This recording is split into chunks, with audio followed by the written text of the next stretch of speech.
I am hate. When you look at me, you look at hate. When I look at you, I look at hate. When you look at me, you know what hate is. Hey everybody, this is Atticus the Death Miller, and welcome to a longly awaited episode of the Death Metal Reviews. Here in this episode, we are going to be reviewing a band that not only is one of my favorite bands, but the very band that changed my life forever. Slipknot. And their brand new release, We Are Not Your Kind. And as always, with every The Death Metal Reviews episode, let us do a little history, bio, and background of the band now, shall we?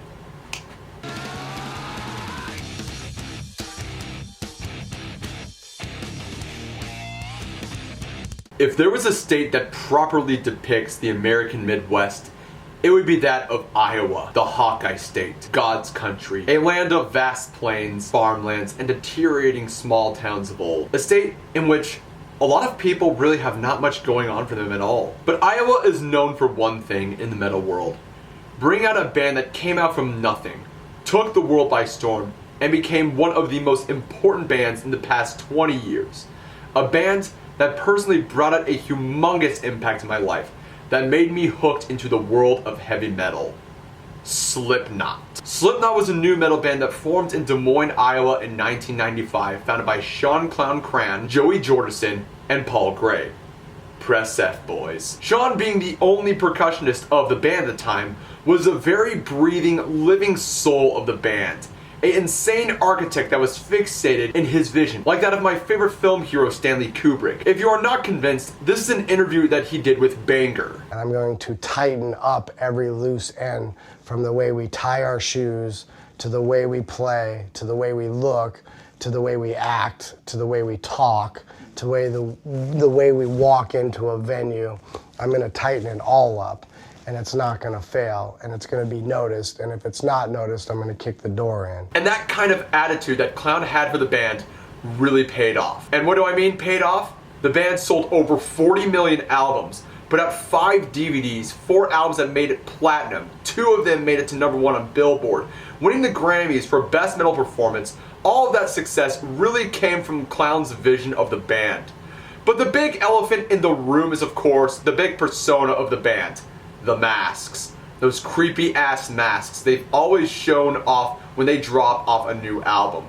And who better to explain that than the frontman and one of my favorite vocalists himself, Corey Taylor. Taylor stated, "It came out as our anti-image message. You know, we're not really worried about what cool hairstyle we have or what cool clothes we're wearing. We're about our music first. With the coveralls and the masks, it takes the emphasis off of a cool guy rock star image." And in many ways, I do think that Taylor is pretty sincere with what he has to say in that interview. And I can see why a 9-piece band from the heartland of America became a monumental titan that took the entire world by storm, grabbing millions upon millions of people to its great packaging, as well as influencing many more bands to come out of the 2000s and 2010s. I've talked about this series on how Dimmu Borgir and how important they were to me, but they pale in comparison on the impact that Slipknot made for me. Slipknot was not only a band that introduced me to extreme metal, but also really brought me in the second steps into becoming the metalhead that I am today. Everything about this band I really loved. The image, the music, the culture, etc. This band really laid a mark on my life and the music that I still love to this day. And with that said, you filthy little maggots, let's begin our review for We Are Not Your Kind.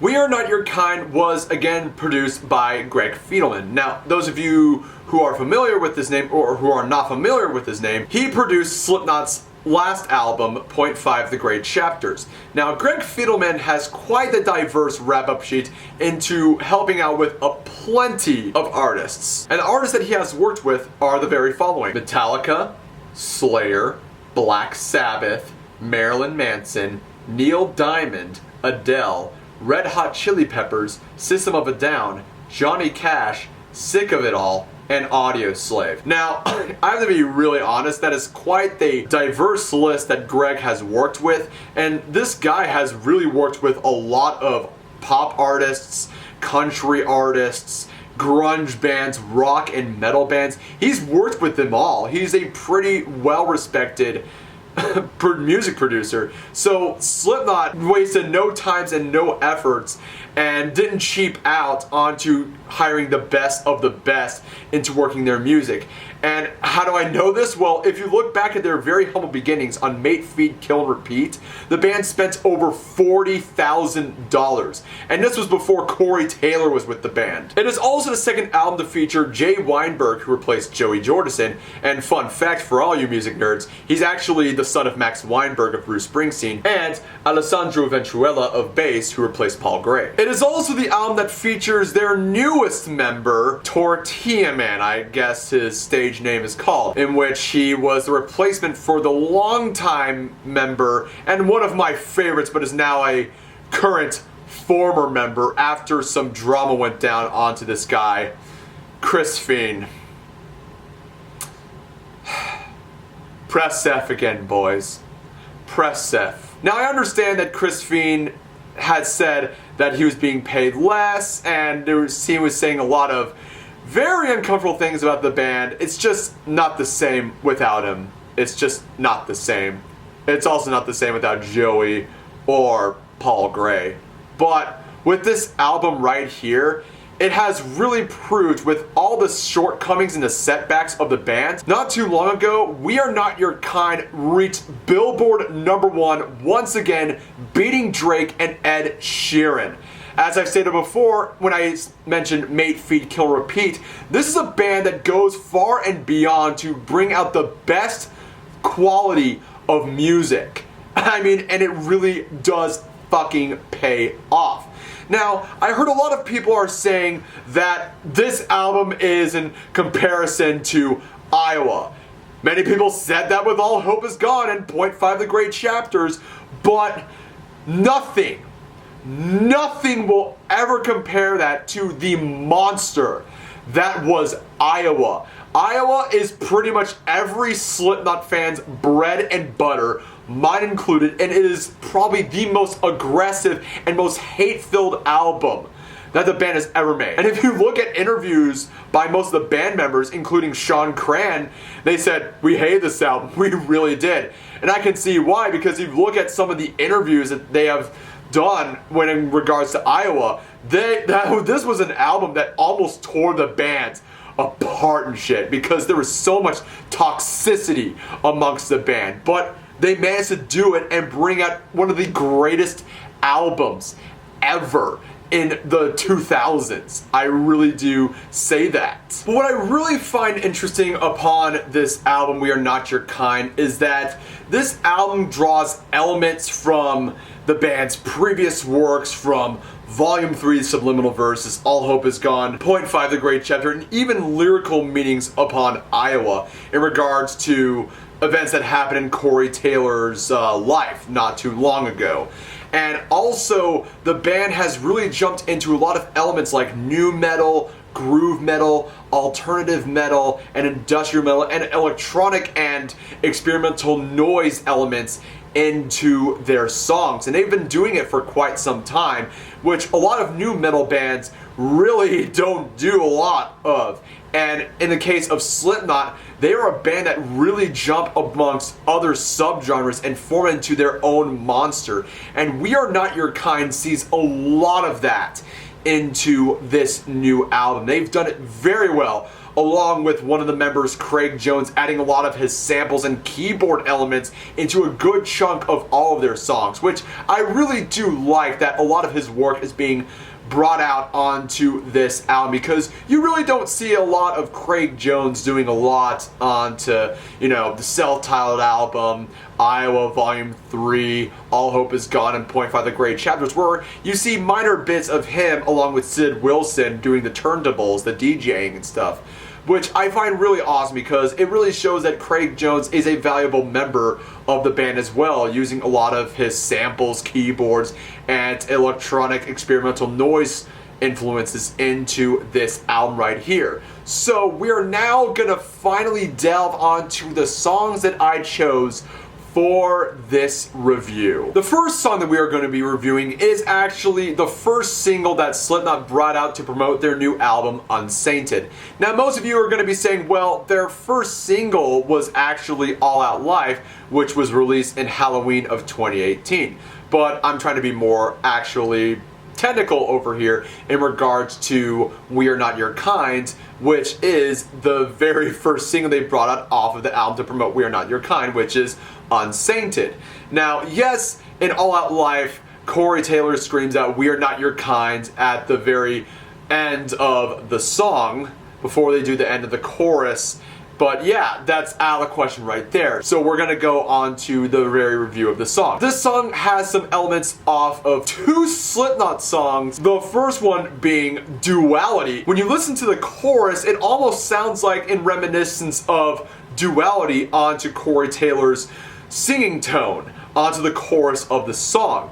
And many parts of the song with the riffs and the drumming and the percussionist that is playing in the back, you hear almost in reminiscence of the -1 off of Point 5, The Great Chapters. And that is one of the many things I really love about Slipknot, is that in some ways they recycle some of the elements of their old songs and bring it out into new songs. Now, personally for me, I think that recycling some of your old songs and incorporating into new ones is kind of very lazy. But in Slipknot's case, they do it very well, and they do it very diversive, adding other elements to other of their old songs onto some of their new songs. In this case, Unsainted. And it's a really, really, really good, fresh new start of the album right here. So have a listen, people.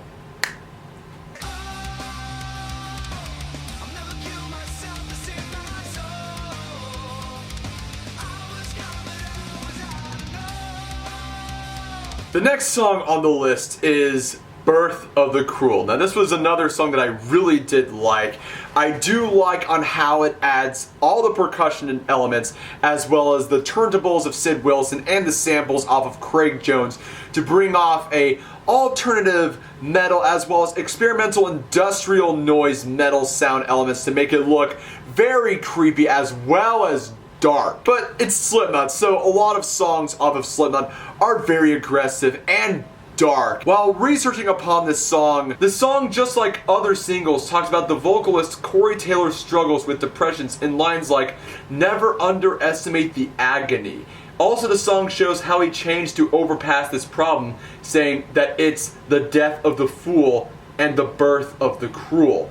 And in many ways, with a lot of songs that Slipknot have brought out, they've brought out a lot of very crazy and also very extremely personal songs that deal with hardship, depression, and anger and all this other stuff, and they use it as a way of catharsis. And seeing this type of stuff, it could really relate with a lot of people that are struggling with like mental illnesses such as depression and all this other stuff. I know in many cases I do feel like the entire world has completely shat over me, but I just take it day by day by day. And seeing artists that understand the average Joe's lives, or in Slipknot's case, their maggots on how, which is actually their fan base, dealing with the entire world just shitting on him, they're basically, you know, champions for the maggots. The band is basically the champions for them and all that other stuff. And seeing songs like that really does empower, and it does relate with a lot of people going through some fucked up shit in their lives at lowest points of their lives and all that other stuff, and as a way of venting all the steam and frustration going on from their lives and their hardships. And I love songs like this, so have a listen. Let's hear it for the damage, who understands but the broken, developed in the arms of slaves. I'm all fucked up and I'll make it look good. Adrenaline. The next track on the list is Nero Forte, or Nero Forte, I just choose to say it like that. Nero Forte, I would say, is pretty much the traditional sounding nu metal song. What do I mean by that? This song is riddled with bounce riffs. Like, this is like bounce riff central onto this song. And it's also another song that Corey Taylor explains that this is on how his depression takes control of him. And to all of you who do struggle with depression, when it takes control of you, you understand that it's not pretty and it's not fun at all when the depression takes absolute complete control of you, like Harbinger in Mass Effect 2. Like, it's not pretty at all whatsoever. But it's also a song that was written by Sean Clown Cran, and I do remember upon this researching on this album, and the majority of all their songs were spearheaded onto Jim Root, the guitarist, and Sean Cran. Which I understand that most of the songs throughout Slipknot's career were written by Paul Gray, because he was a massive and huge contributor to the band before his death. But it's really fun knowing that other band members have taken up the notch onto writing songs along with Corey Taylor. And seeing this type of stuff is really cool to see this collaborative effort take place. And it's really paid off with this song Nero Forte, and especially onto the bridge of the song where you hear echoing from the percussionist in the background along with Corey Taylor screaming into the bridge of this song. And it's really cool. It's almost reminiscent in some ways of Psychosocial onto what they say, but I really think that this is a traditional nu metal song where you have bounce riffs up and down, up and down, up and down. So, you know, bounce riffs and shit like that. It is bounce riff central off of this fucking song. Have a listen. Why was it easy for you? Did I deserve the abuse? I can't believe I let it. Know what I wanted. See through your bullshit. You're so traumatic. True to your... The next song on our list happens to be one of my favorite tracks off of this album, Critical Darling. And all I gotta say, this was a song I thoroughly fucking enjoyed. I enjoyed just the beautiful chorus off of this song, along with Craig Jones really putting out his sampling and keyboarding into this track, which I really love, because you don't really hear a lot of Craig Jones in a lot of Slipknot songs, but in this song, in this case, you hear a lot of it. Now, the lyrical meaning behind Critical Darling, I found this article right here, which states this. As the title suggests, the singer is addressing someone close to him as an endeared associate. We strongly suspect the address is to be a female. What he is telling this person is that she is too critical, and in that regard, what he seemed to be specifically referring to is her religious beliefs. For instance, this person seems to be under the impression that the world is coming to an end. Moreover, being religious-minded, she conducts herself in a manner as if to say she hasn't broken any laws, and apparently her actions have affected the singer also, as he has made an effort to emulate such a lifestyle, but he seems to have rather come to the conclusion that conducting himself in this manner is not being true to who he actually is. And we all have those people in our lives who tend to be very ultra super religious. In this case, where a lot of people like myself back in the day thought the world was coming to end at December 21st, 2012. Which, spoiler alert, it didn't fucking happen. We all deal with people, religious nut jobs in our lives one way or another, and we deal with them and try to reason with them the best we can. If we try to reason with them and actually, you know, get them to think more critical thinking, then it's all well and done. But if we don't, it's been a fruitless effort, and at least we tried, and we just moved the fuck on over.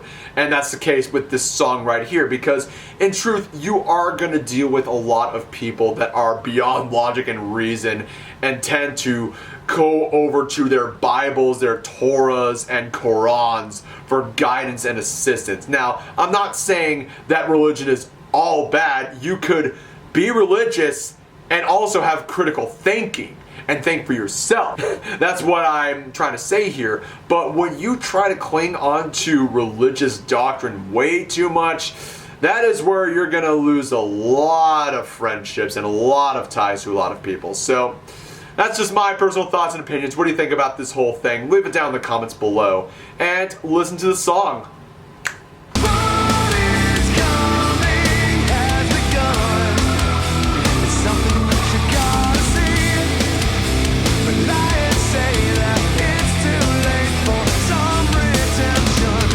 And the next song is actually by far my favorite track off of this album. My favorite track, A Liar's Funeral. And it's really weird because as of late, some of my favorite Slipknot songs happen to be like very slow and very dark, melancholic, beautiful, as well as very extremely messed up songs that the band has made, with such songs like Circle, Snuff, and Kill Pop. And A Liar's Funeral happens to be one of those powerful songs.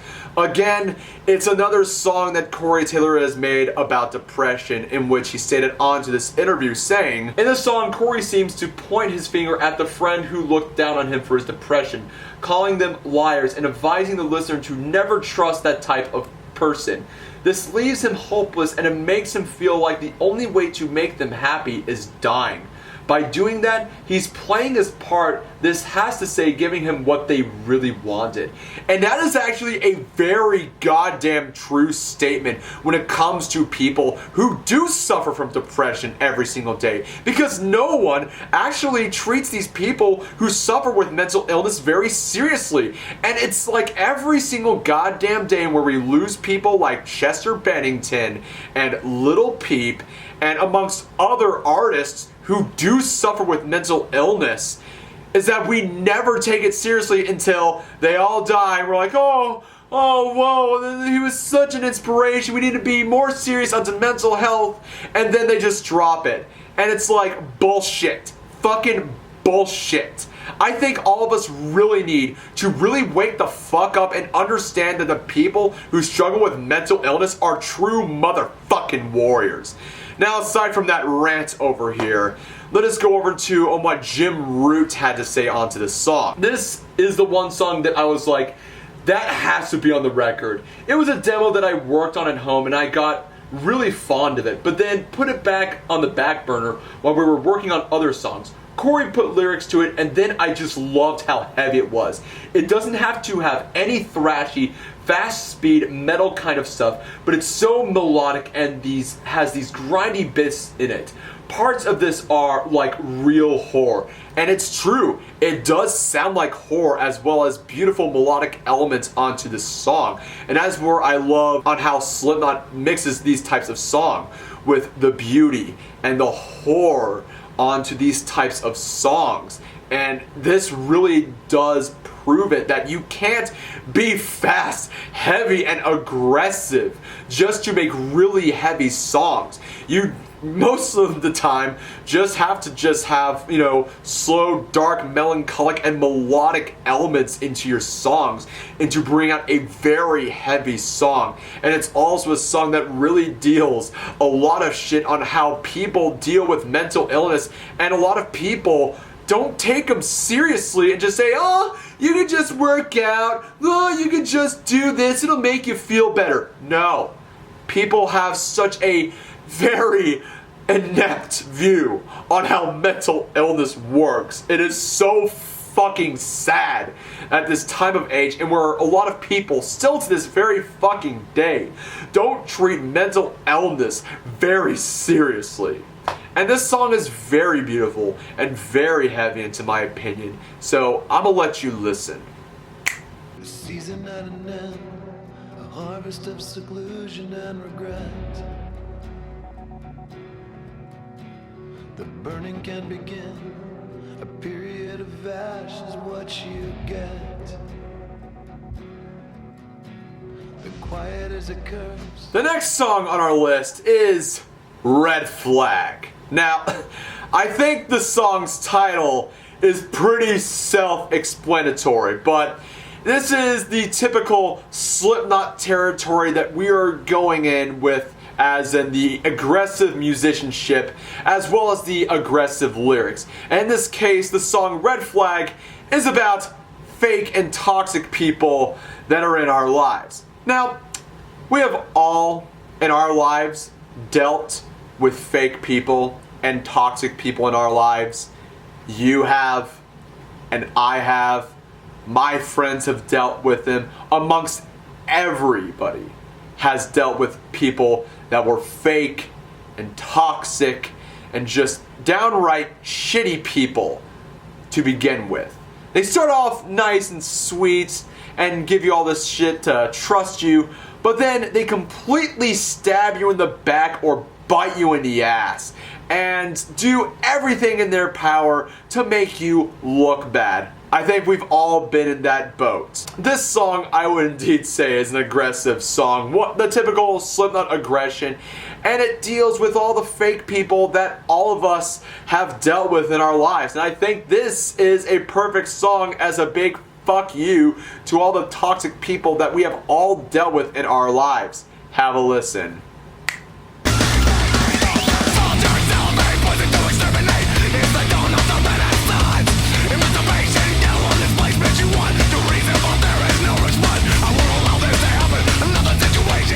The next song on our list is another one of Slipknot's aggressive songs onto this album, We Are Not Your Kind, Orphan. And I gotta say, this was a pretty damn banger of a song, in which Jim Root explains, "This is again a demo that came from my garage. It's a metal banger. When we first started talking about this record, there was a point where I was pretty insecure about all these arrangements, and I didn't think we had much to work with. You get those blocks, but that's the beauty of collaborating with people." I watched the Freddie Mercury movie, Bohemian Rhapsody, and there's a section where he separated from the band, and then he went back and was like, "The problem with the band is that they did everything I wanted." I can relate to that. I need people to bounce ideas off of that helps me think, helps me take things to other places.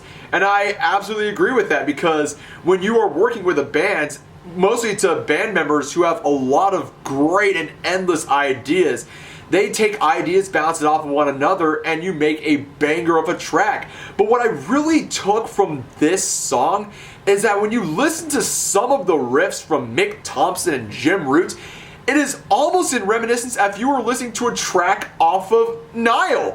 Like, listen to these two tracks.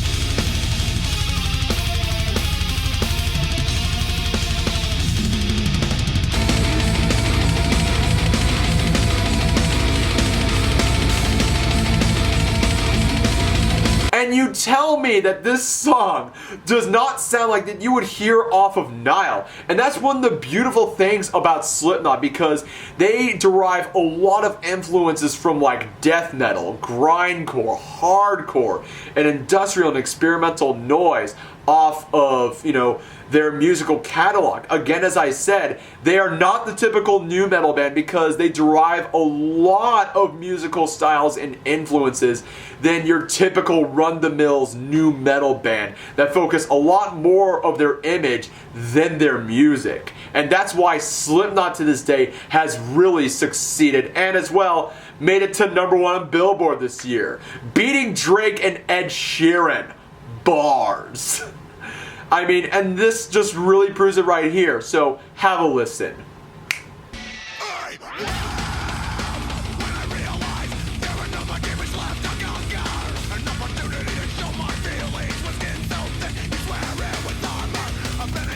And now we dawn to our final track off of this review, Solway Firth. The song is obviously an inspiration of the Solway Firth spaceman photo, as you can see pictured over here, which is a very creepy ass picture. This is the second single and the final track off of We Are Not Your Kind.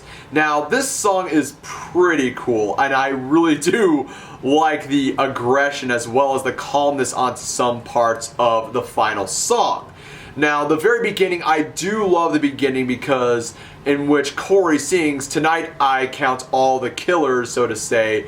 He does it in a way that is very unique, as you're probably hearing an Irish folk song, and he does those Irish ballads very well. Now, another thing I really want to talk about this song is that, again, you hear some recycled material off of their old songs. In Solway Firth's case, you hear a little bit of the song Leech off of .5 The Great Chapters, and in many ways, it has worked with this song. And you hear a lot of percussion elements onto this song, as well as some sampling or turntables by Sid Wilson and Craig Jones. And this song, I would say, is another pretty damn aggressive song with some slower elements placed onto this track. And it's a very strong epilogue onto this 6th album that the band has also made. Also, a fun fact while watching the music video, there were some snippets of the Amazon series The Boys. I recently just watched it while at my brother's place, and holy fucking shit, it is so fucking awesome and gory and brutal. Not to mention Carl Urban, who played Éomer in Lord of the Rings. He's one of the main characters of the show, and he's fucking crazy in that show. So have a listen, gang.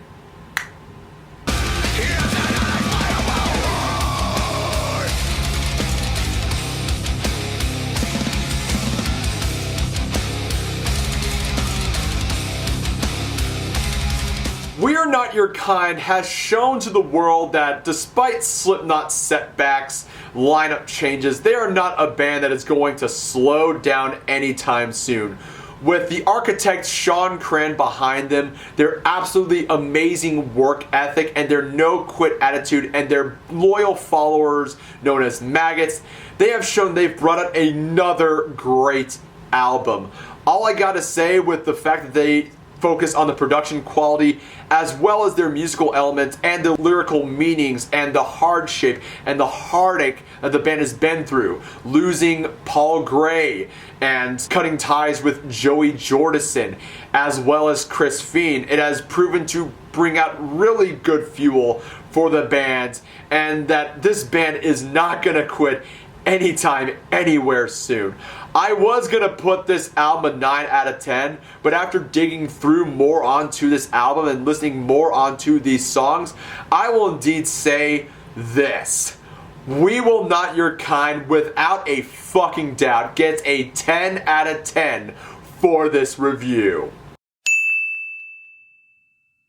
So what'd you guys think about We Are Not Your Kind? Did you like it? Did you dislike it? Did you think it had the same aggressiveness as Iowa, or did you think that it's a whole nother being of itself? Leave it down on the comments below. And before I end this video, I want to do a little bit of a shout out. As of late this year, I've been following this Instagrammer by the name of, and I hope I'm pronouncing her name right, Raja Meissner from Frankfurt, Germany, Deutschland. And I gotta say, she makes some amazing drum covers off of her Instagram profile as well as her YouTube channel. And she is 19 years old and already proven to be a damn good drummer just at the very young, ripe age of 19. That's really amazing. So if you guys can, if you guys love all things Slipknot, make sure to please subscribe to her channel, follow her on Instagram. She is absolutely amazing. And, you know, tell her I sent ya. So without further ado, ladies and gents, I am Atticus the Death Metaller. Hope you liked this video. Subscribe to my channel. Links are down in the description below.